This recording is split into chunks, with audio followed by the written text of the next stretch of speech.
Hi, I'm Beryl and welcome to Pasta Week. Every day this week we are going to be doing a different video all about pasta, and since this is day one, I figured that we should start with the basics. You know all of those pasta shapes? They're different shapes for a reason. That's right. This is Silvana. I'm Silvana. I'm a fourth generation artisan pasta maker from Naples and I'm based in London. I've been teaching for 10 years how to make pasta entirely by hand.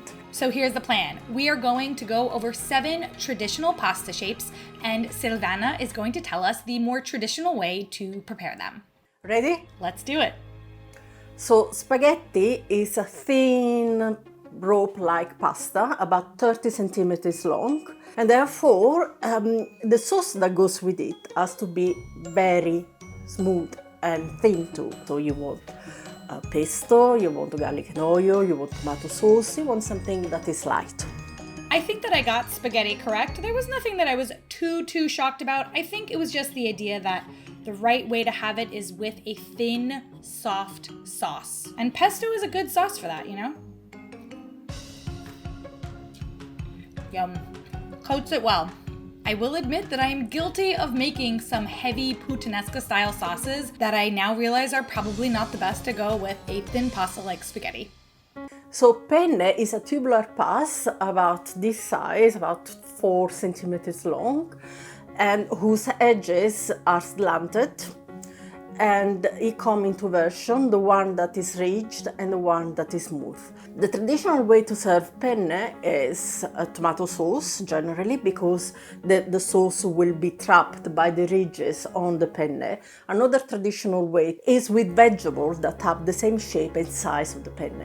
So you get peppers that are cut in stripes that you can stab together with the pasta, or green bean, the same thing, you can stab it together.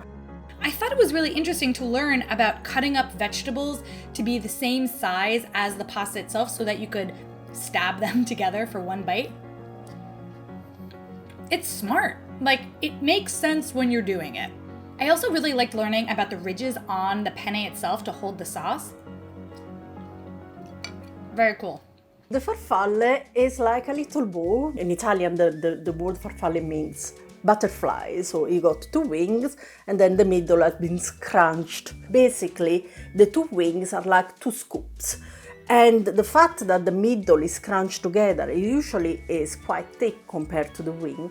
It can hold quite thick sauces. So it goes with cheesy sauce, cream, small vegetables such as peas or mushrooms or even ham, because the 2 scoops really hold well the sauce and small vegetables.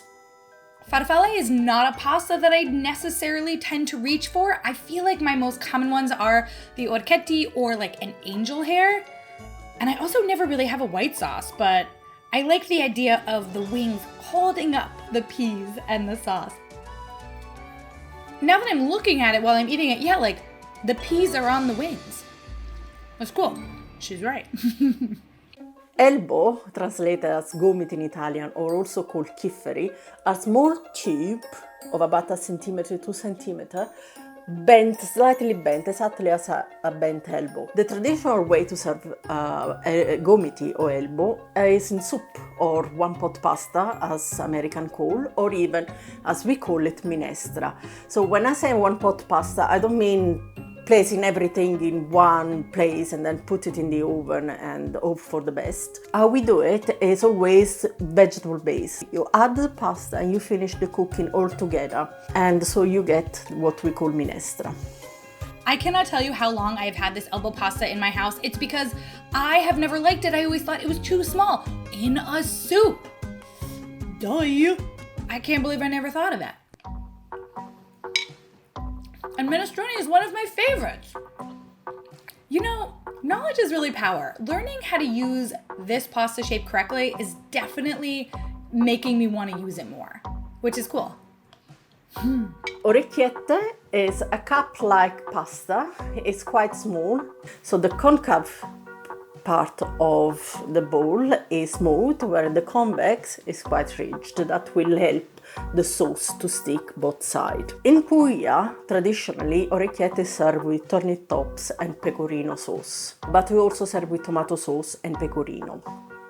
Also, another way to serve will be with a light ragu, pork ragu, which means light, there is not much meat in there, it's more sauce than meat, and because the shape will allow for the sauce, the thicker sauce, to be held in place. Okay, on this one, I got an F. When we were talking about orecchiette, I definitely was like, oh yeah, you eat it with big pieces of sausage and big chunks of kale. Wrong. Just so wrong. Never had a turnip top either, so this will be interesting.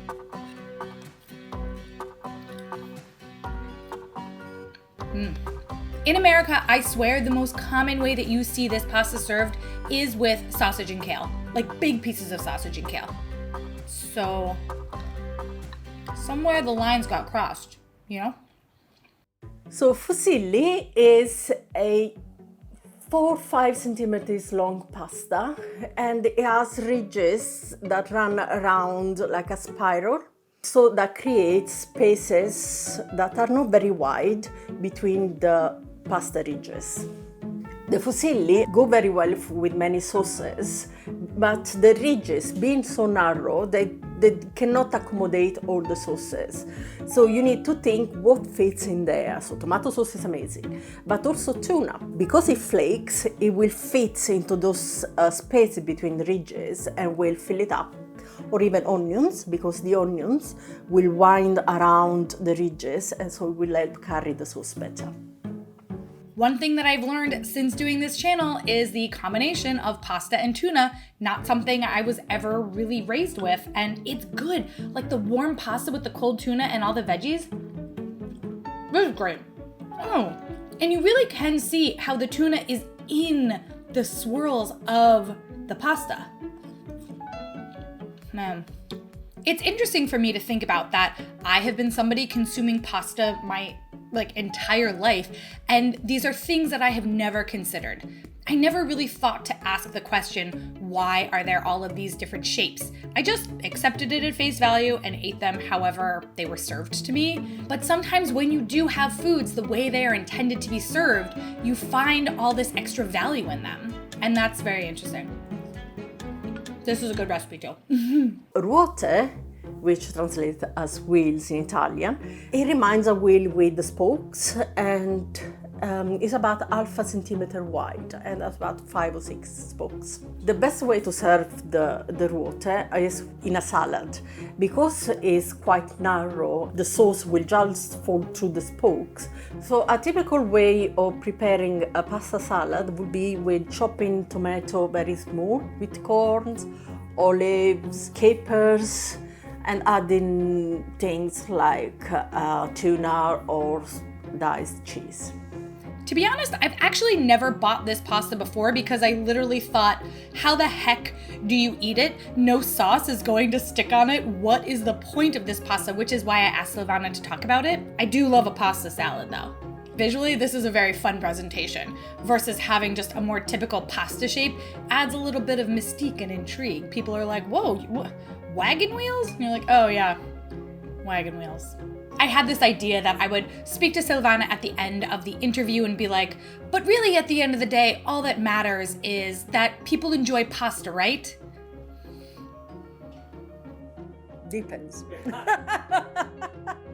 Pasta is so linked to our culture, is so linked to the way we are, that is much more than food. It's something that I cannot do without. It's my life and the life of all Italians. You want the pasta to be able to hold the sauce, to get you to enjoy the both together. It's a binomium. It's not something that you just put together for fun. I do think that there's a really interesting point here. Having gone through this experience, trying all of these pastas, I understand it a lot more. But I still think that you should eat pasta whatever way makes you feel happy and joyful inside. So check back in tomorrow. We don't listen to all of Silvana's rules, but we will be exploring spaghetti dinners around the world. I will see you guys then.